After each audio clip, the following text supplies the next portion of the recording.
Саламатсыздарбы. Эмеси Геошондо программасы. Бүгін Бишкекте сөз эркиндиги үчүн жүрүш болуп өттү.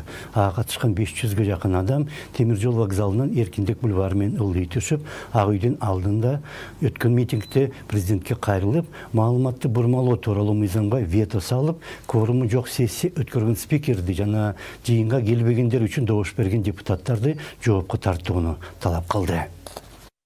Вся подлость нашего парламента заключается в том, парламенттин жүзү каралыгы элге каршы бул антиконституциялык мыйзамды ал коронавирус пандемиясы учурунда коом оор абалда болгон учурда кабыл алып жатканында мыйзам түн ортосунда кабыл алынды.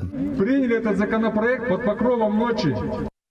Бұл мыйзам сыртынан караганда фейктерге каршы багытталганы менен жалган деп эсептелген маалыматты сот чечимин күтпөй эле кайсы бир мамлекеттик органга аны интернетте жок кылып салууга укук берет. Мыйзам авторлорунун пикиринде андай фейктерден жарандарды коргош керек. Бирок иш жүзүндө карапайым жарандар менен калк эмес, чиновниктер менен башка бийлик өкүлдөрү гана корголоору бышык. Маалыматтын өзүчү, как мы будем его различать? Калпты кантип айырбаштап, тигил фейк, бул фейк эмес деп билебиз. Кайсы орган иштейт? Орган этим будет заниматься.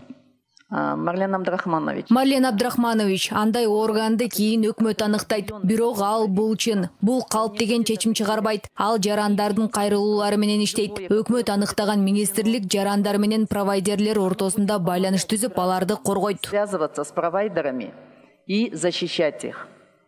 Мыйзам талкууланып жатканда эле жарандык коом менен журналисттик уюмдар ага каршы чыгып, көптөгөн тегерек стол уюштуруп, макалалар жарыяланган. Бирок 26 июнда мыйзам бир күндө дароо экинчи жана үчүнчү окууда шашылыш өткөрүлгөн.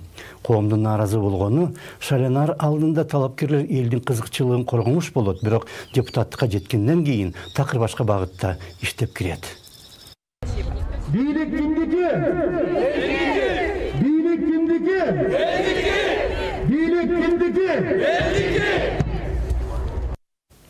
Мыйзам авторлорунун айтымында Европа мамлекеттери дагы фейкке каршы күрөшүүдө жана алар ошол тажрыйбаны үлгү катары алган. Бирок батышта тиги же бул маалыматтын же аккаунттун жалган экенин аныктоо милдети интернет компанияларга жүктөлгөн. Андай маселеге саясатчыларды жолотпош керек. Маселеге мамлекеттик органдар аралашканда болсо, ал сөзсүз бийликтин кызыкчылыгында чечилип калат.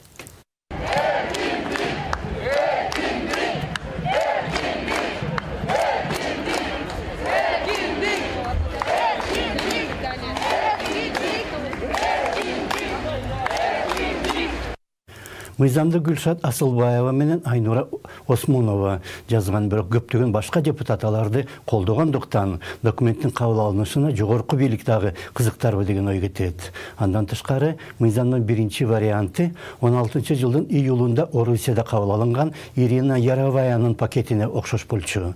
Граждандык активисттер аны дагы айтып, карынын баарын Асылбаевага төгүүдө. Как сказал древнегреческий философ Платон, Байыркы грек философу Платон айткандай, коом каршылык көрсөтпөгөндө гана бийликке карасантайлар келет. Бийликке андай бузуклардын келишине жол бербейбиз. Жол бербейбиз. Фейк депутаттар кетсин. Давай фейковых депутатов. Коомго каршы чыгуу үчүн өтө олуттуу себеп болууга тийиш. Ошондо саламаттаңыздар.